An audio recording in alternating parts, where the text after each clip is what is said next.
réciproque avec ses dévots. Srila Rupa Goswami explique que le Seigneur a deux aspects principaux, Madhurya et Jvarya. Plus il manifeste sa douceur, et plus il est complet. Qu'est-ce que ça veut dire complet? Parce que l'amour, le rasa, devient pleinement manifesté. Or, notre lignage tend à qu'on développe cette douceur en nous. Chaitanya Mahaprabhu a dit Tinadapi Sunishina, Talorapi Saishuna, Amanena Manena Kirtanya Sadhari. Chaitanya Mahaprabhu a parlé de cette douceur, l'humilité. Donc on devrait absolument, quand on rencontre des Vaishnavas, être humble, le bon respect, et pas montrer notre puissance, notre pouvoir. Par exemple, on peut voir des temples. Moi, j'ai eu cette expérience la première fois que j'étais en Inde. Parce que j'avais l'habitude, par exemple, dans ISKCON, on est beaucoup. Il y a beaucoup de personnes quand on chante, etc. Et j'avais un petit peu cette conception qui était fausse de penser que là où il y a le plus de monde, c'est forcément là où il y a plus de pureté. Mais j'avais cette conception. Donc j'ai été dans différents temples et j'ai pu percevoir que parfois il y avait des tout petits temples avec 2, 3 dévots très absorbés, très avancés. Et je me retrouvais très petit. Et graduellement, j'ai pu comprendre que ce n'est pas forcément le nombre qui fait la pureté. C'est comme si on prend l'école. Au CP, tout le monde peut être au CP. Au CE1, CM2, par exemple, on passe des classes. La terminale, le bac. Mais plus on monte et moins il y a de candidats. Ah, d'accord, ok. D'accord.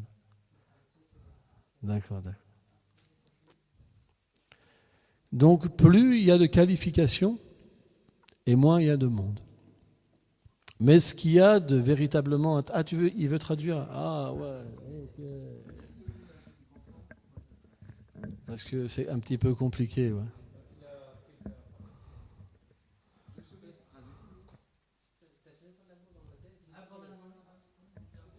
C'est mieux de traduire? Ah, ok. On va reprendre un petit peu alors. Au début, quand j'étais dévot,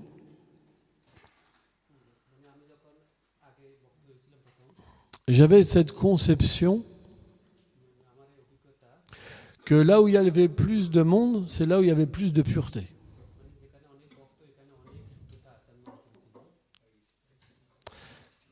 Et donc quand j'ai été... faut lui taper derrière le dos un petit peu. Voilà. Et quand j'ai été en Inde pour la première fois, c'était en 1995.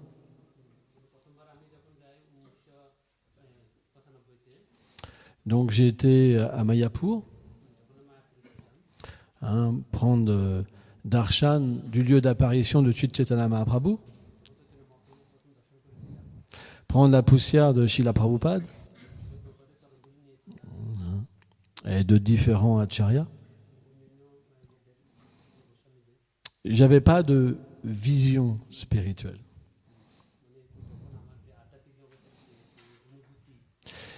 Et pour moi, les petits temples, c'était inférieur.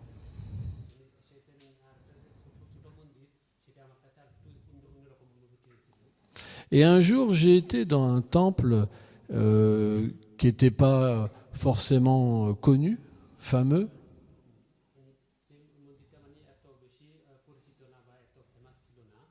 Et je trouvais l'endroit pas bien entretenu, assez sale.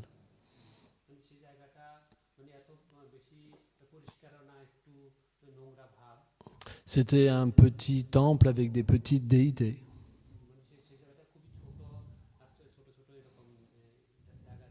Mais quand je suis entré dans ce périmètre,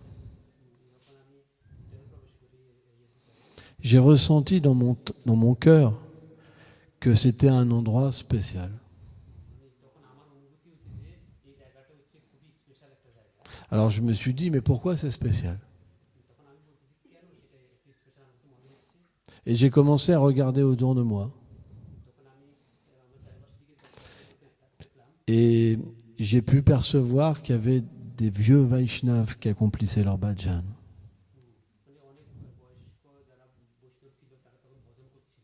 Mais avec une très forte absorption.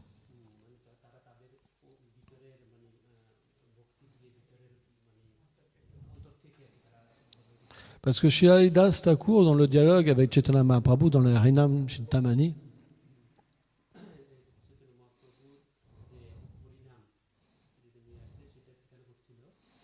il explique que le saint nom n'est pas différent du Seigneur suprême.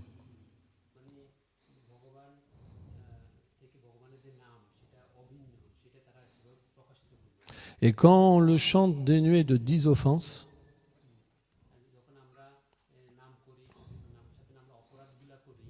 avec le bon respect pour toutes les entités vivantes,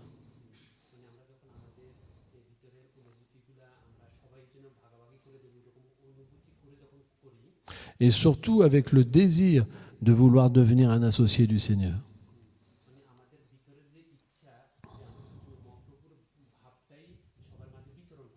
Alors le saint nom, dans un premier temps, révèle sa forme.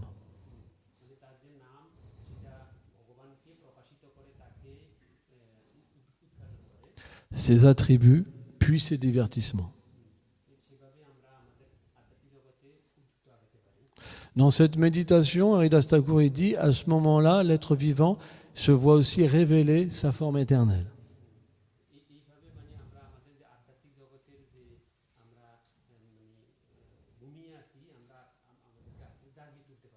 Parce qu'on ne peut pas, avec des sens matériels, voir la forme du Seigneur suprême et voir ses divertissements.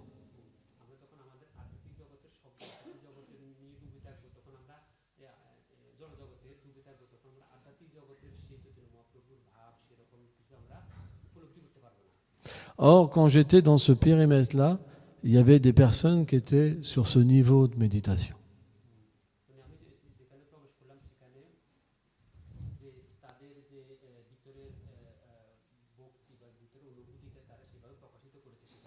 Et j'ai senti que je n'avais pas la qualification pour être dans cet endroit-là.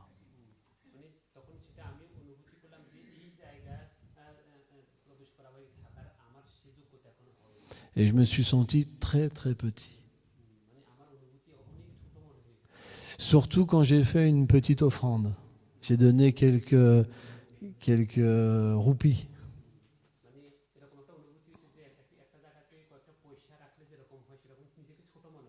J'ai senti que mon offrande était tellement petite par rapport à la leur.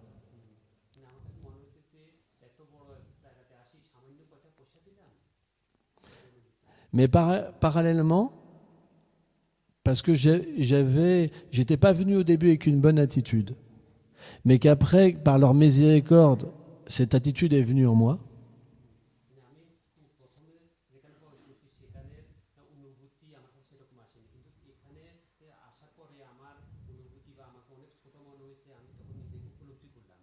J'ai senti que par leur satisfaction, ils me permettaient de comprendre le lieu.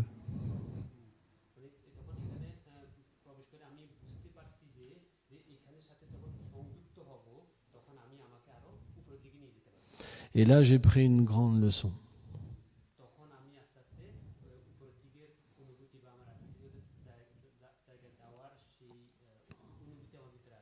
Qu'il y avait deux sortes de Vaishnavas. Ceux qui accomplissent un bhajan en solitaire,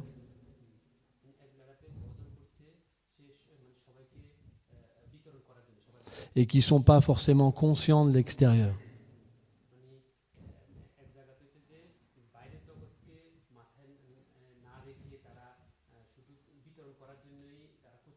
Au point que parfois même les mortis sont presque négligés.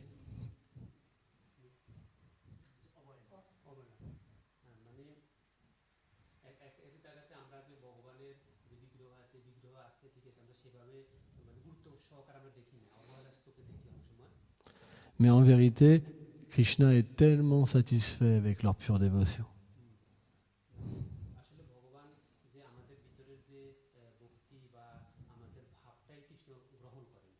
Et il y a aussi des grands dévots qui sont sur cette plateforme transcendantale, comme Srila Prabhupada,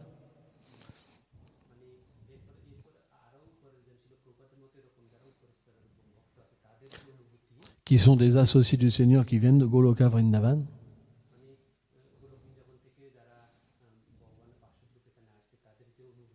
et qui viennent créer un mouvement pour que tout le monde, même les gens pas qualifiés, puissent avoir la miséricorde.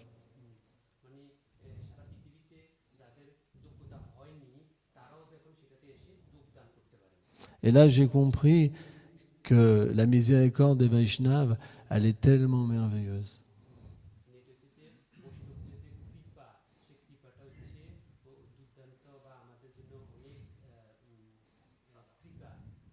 Parce que Srila Prabhupada nous a permis, dans un état impur, avec des sens contaminés, un mental contaminé, une intelligence contaminée,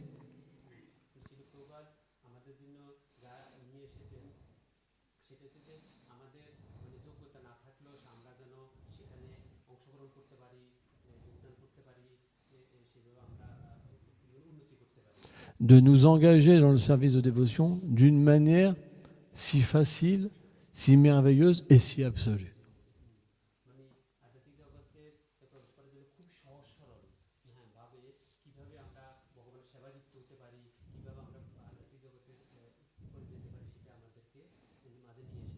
C'est pour ça que, par exemple, dans les temples ISKCON, on voit les déités tellement bien habillés, des gens très qualifiés dans le chant, par exemple, comme Ramanaji,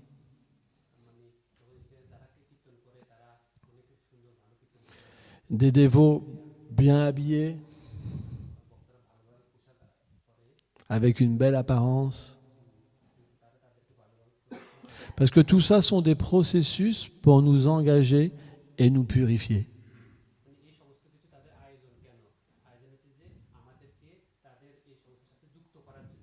Alors que dans certains endroits, c'est réservé qu'à des gens extrêmement qualifiés. Et si on n'est pas qualifié, on ne peut pas y aller.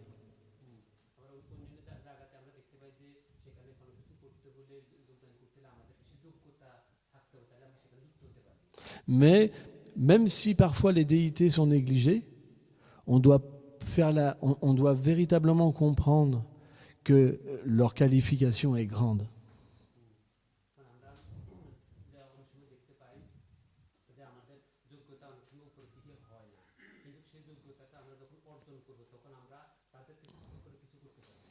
À Vrindavan, une fois, il y a une mère qui cuisinait. Krishna et Balaram vivaient dans sa maison d'une manière transcendantale. Et elle cuisinait en se lavant les dents avec un stick.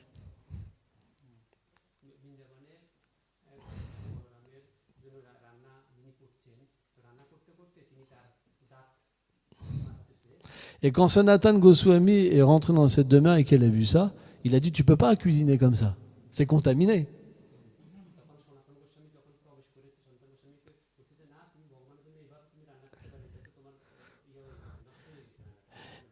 Et comme c'était Sanatan Goswami, cette dame-là, elle est obligée de suivre son instruction.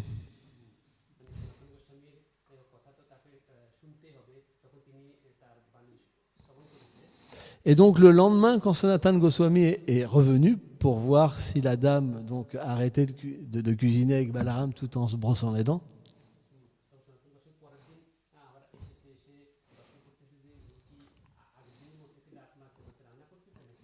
il a vu Krishna et Balaram taper des poings parce qu'ils avaient faim.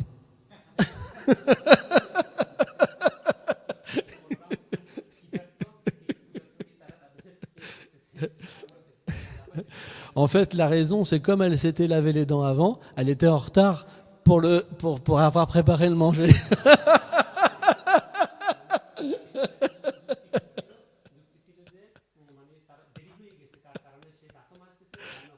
Et en fait, Krishna et Balaram n'étaient pas satisfaits.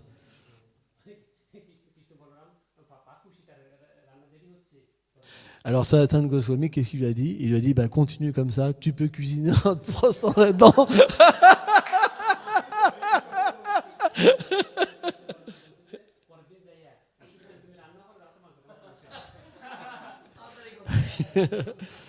C'est pourquoi, quand on va chez les autres, bien qu'on a des standards différents,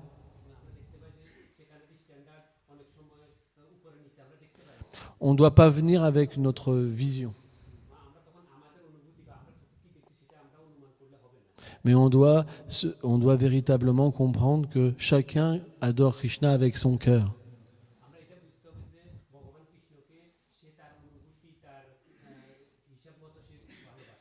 Et le plus important, c'est l'amour. Krishna, dans la Bhagavad Gita, il explique ça, qu'on peut simplement le comprendre avec l'amour.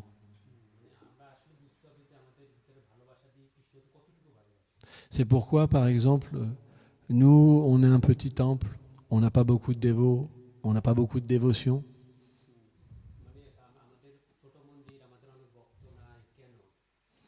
Et vous, vous faites partie d'une tellement belle institution avec des gens tellement qualifiés.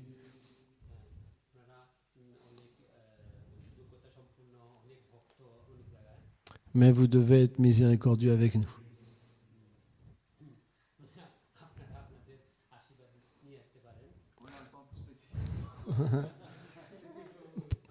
Pourquoi? Parce qu'on ne peut pas progresser sans la bénédiction des dévots.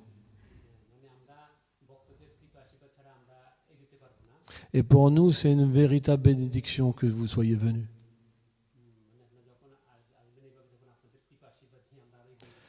On ressent dans notre cœur tellement d'amour grâce à vous.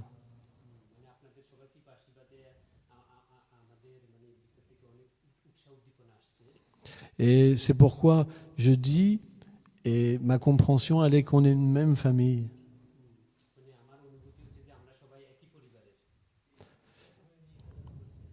Et que véritablement, on a besoin que vous veniez de temps en temps.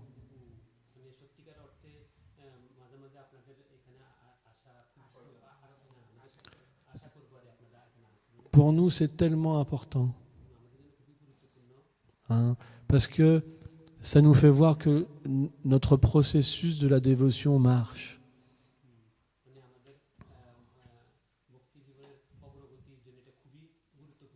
Que ça détruit le sectarisme.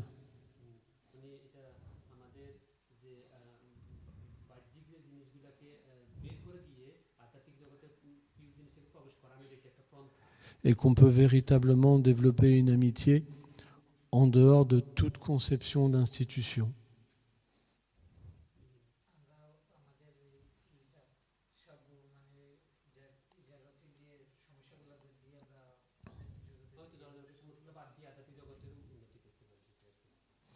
Là, j'ai été, il y a 1 mois et demi, à Navadvip Dham. Et j'ai rencontré un dévot qui s'appelle Bhaktinandan Swami Maharaj.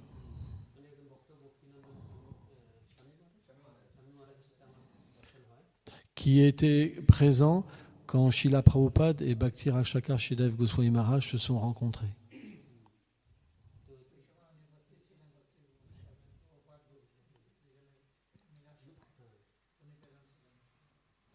Et il m'a raconté que Srila Prabhupada était tellement ouvert d'esprit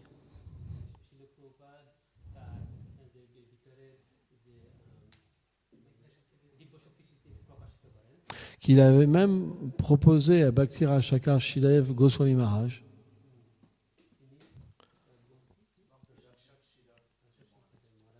que pendant son absence qu'il était en Occident, de s'occuper des dévots quand il était en Inde.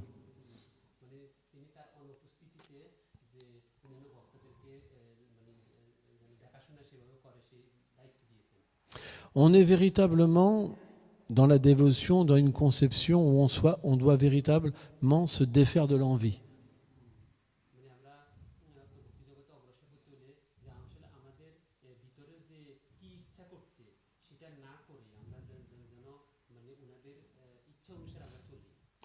on ne peut pas forcément être tous ensemble parce qu'on a des charismes différents.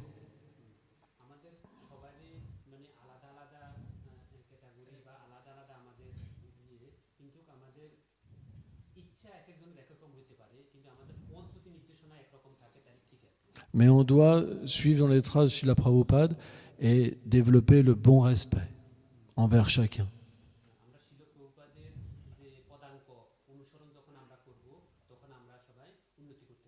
Parce qu'on ne pourra pas prêcher, on ne pourra pas répandre la conscience de Krishna sans ce bon respect, ce n'est pas possible.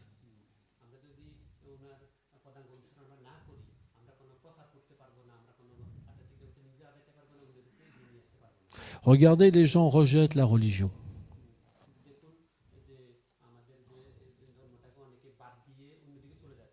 Mais pourquoi ? Parce que ça divise. On parle d'amour, mais on ne peut jamais être ensemble.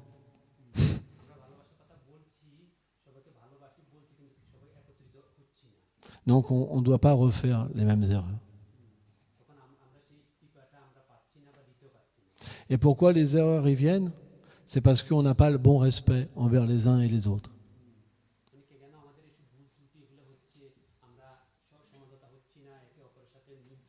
C'est pourquoi on doit véritablement mettre dans son cœur ce bon respect.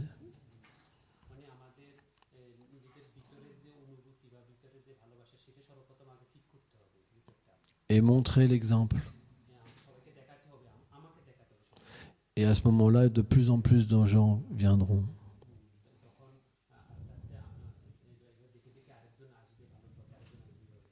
J'ai vu tellement de personnes abandonner la conscience de Krishna parce qu'ils ne comprenaient pas les conflits qu'il y avait entre les uns et les autres.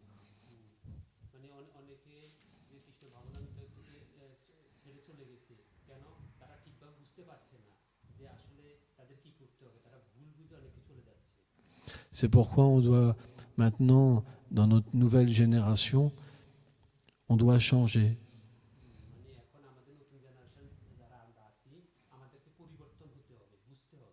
Pourquoi ? Parce que sans ça, cette mauvaise, ce manque de respect qu'on a en nous, ça se projettera sur l'image de nos maîtres spirituels.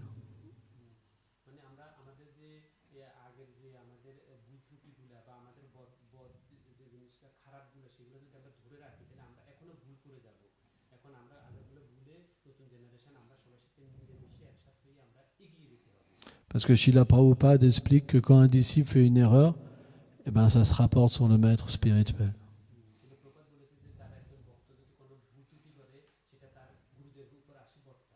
C'est pourquoi, par amour pour Srila Prabhupada, on devrait tous se respecter les uns les autres.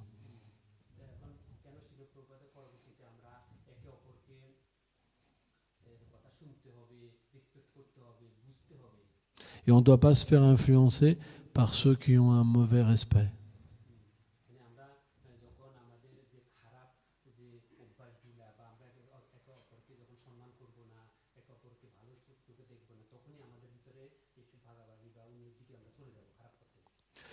Si on regarde les écritures que nous a données Srila Prabhupada, comme le Chaitanya Charitamrita,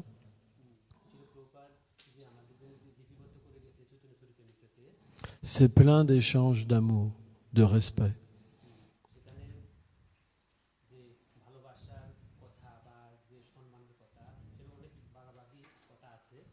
C'est pourquoi on doit véritablement s'imprégner de ces échanges et avoir une méditation sur ces échanges d'amour.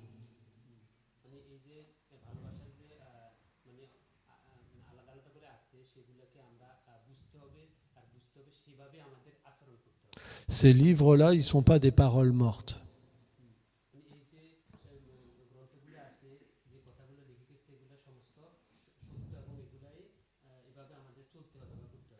Le Seigneur Chaitanya Mahaprabhu et ses associés, ils sont directement dans ces livres.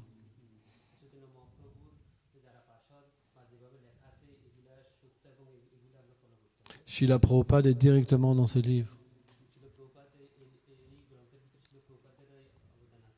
C'est pourquoi, si on approche les livres avec un bon respect,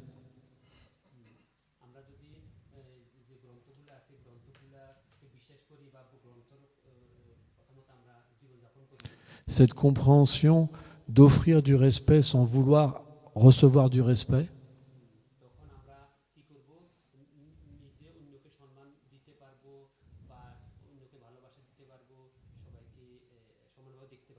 naturellement, viendra dans notre cœur.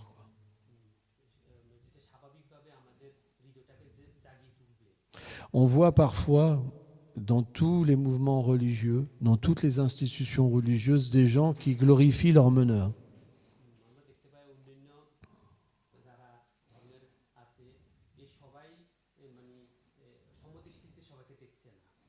Et souvent, c'est parfois très dur.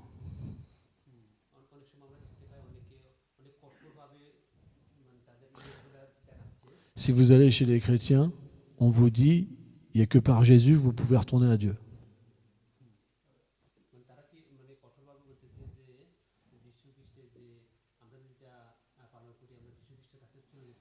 Vous allez chez les musulmans, c'est pareil.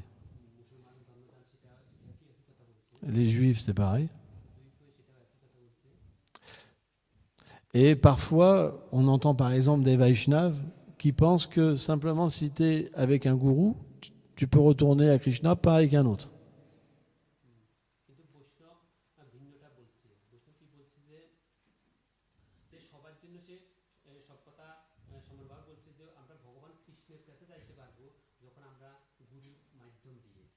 Mais ces conceptions, elles existent pourquoi ? Pourquoi ces conceptions existent ?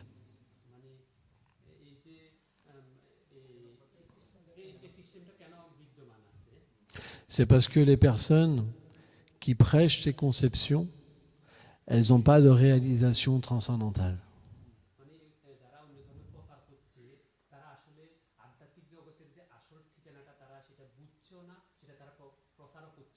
Parce que Krishna, c'est l'harmoniste.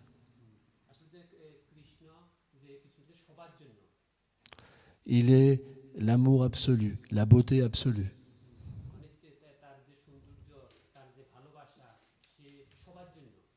Et quand l'harmoniste est présent, tout s'harmonise. Tous sont ensemble. Parce qu'il n'y a pas de désir.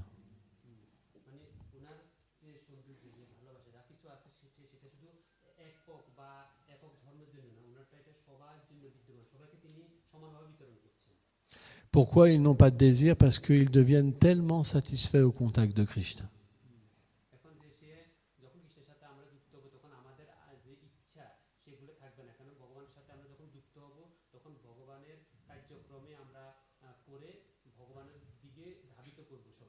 Et ils deviennent délivrés du fait d'avoir une position. Pratishta.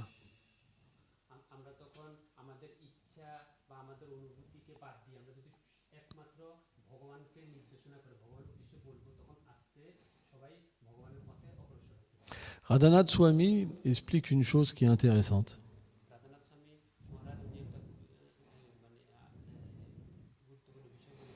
Il explique que souvent les gens qui glorifient leur acharya plus qu'un autre,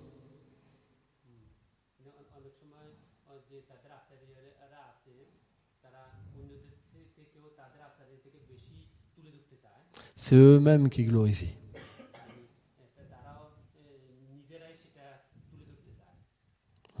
Donc, pour finir, on devrait véritablement comprendre qui est Prabhupada.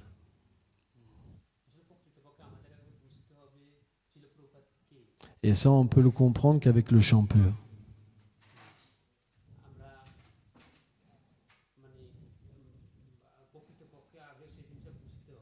Parce que selon les trois gunas, on a une perception.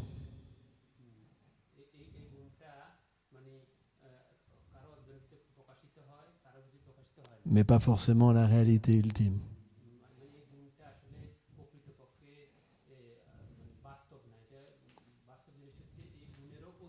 C'est pourquoi, dans toutes les institutions, il y a des purs dévots.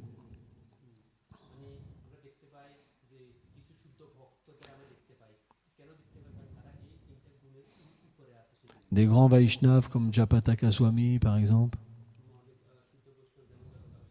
Des grands Vaishnavas. Et à travers eux, on peut comprendre qui est Srila Prabhupada. Parce qu'ils ont une vision transcendantale de sa position et de leur position avec lui.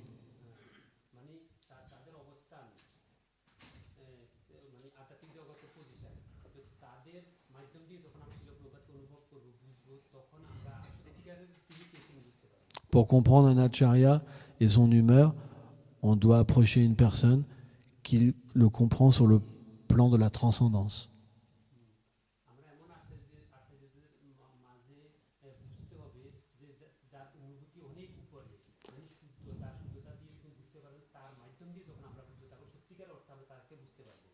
Et par cet enseignement-là, à ce moment-là, on pourra devenir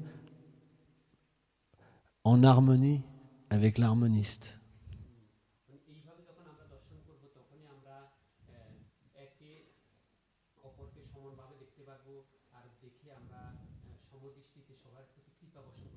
Souvent, les conflits, ils viennent de personnes qui n'ont pas de réalisation de qui ils parlent.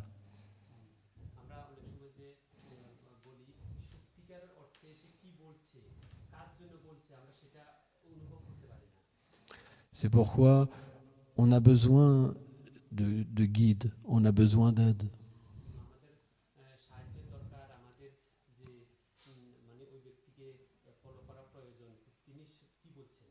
C'est pourquoi Krishna ne nous laissera jamais seuls.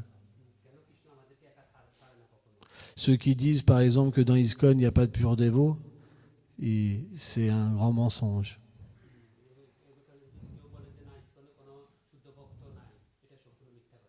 Une fois, un membre de l'ISKCON a approché Srila Bhakti Pramod Puri Goswami Maharaj.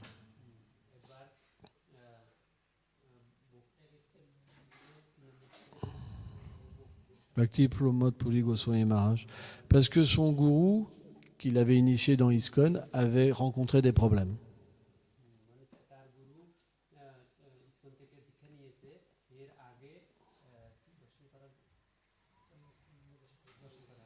Et donc il voulait prendre initiation de Puri Maharaj.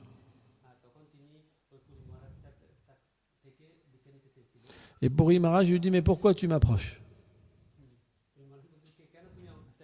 Il y a des gens très qualifiés dans l'ISKCON. Comme Bhakti Charu Swami Maharaj, par exemple. Voilà. Donc, la réalité, c'est qu'il ne faut pas se faire mal influencer.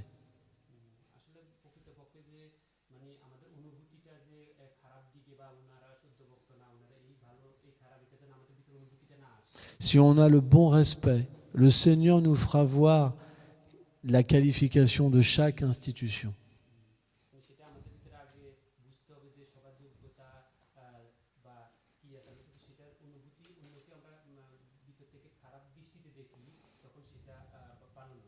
Et à ce moment-là, on sera en paix.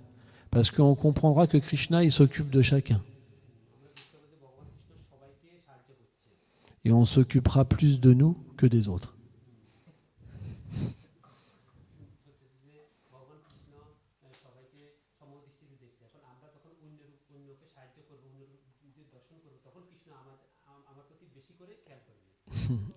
Merci beaucoup. Allez, voilà.